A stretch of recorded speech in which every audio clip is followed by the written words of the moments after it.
Today we are in my very own garden, my backyard garden, and if your garden is anything like mine, it is always a work in progress and I'm always learning. So today we're going to learn about solar analysis, and we have Sean Yodnicek with the Virginia Cooperative Extension. And today Sean is going to give us all the dirt on solar analysis. Welcome. Yeah, thanks for having me here, Amanda. Sunlight, it's very important for plants.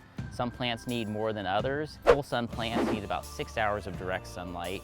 Partial sun plants need 2 to 4 hours of direct sunlight, and shade plants need less than 2 hours of sunlight. To complicate matters, the sun's angle or distance from the horizon changes throughout the year. So in the wintertime, it's going to be much lower on the horizon, and in the summertime, it's going to be much higher.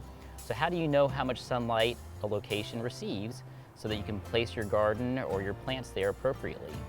So to make that easier, there's this great app called the Sunseeker app, which will tell you exactly how much sunlight a location receives in your landscape so you can properly place your garden or your plants in that landscape. I'm really excited to learn more about it. Okay, yeah, so the Sunseeker app, you want to basically go to the 3D view in the bottom right-hand corner, and that uses the camera on your phone to basically do what's called augmented reality, or give you a 3D view of where the sun's path is going at different times of the year. Then you go exactly where you want to put your plant or your garden, and you can look at the lines that are augmented in that camera view of your phone.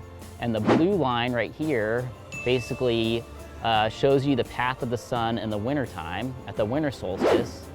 The green line right here shows you the path of the sun at the equinox, the spring and the fall equinox. The yellow line shows you the path of the sun currently, where it's in its current location. And the red line shows you the path of the sun at the summer solstice. So you can see the path of the sun changes throughout the year. So this location right here is not a very good, not a sunny spot in the wintertime. Yeah. At the spring and fall equinox, this is a great location.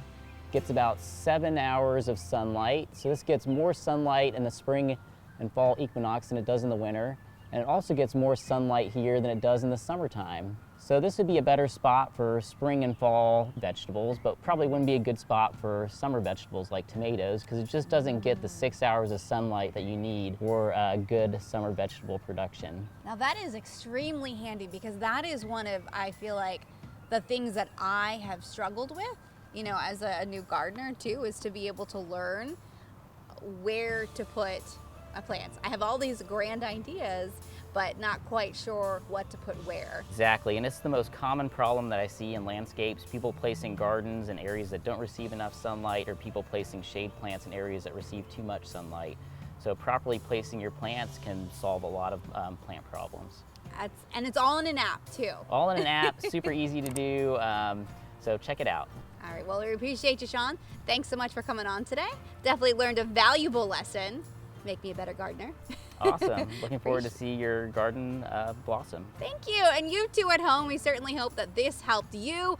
We gave you all the dirt on solar analysis. We can't wait to see what we'll learn next week.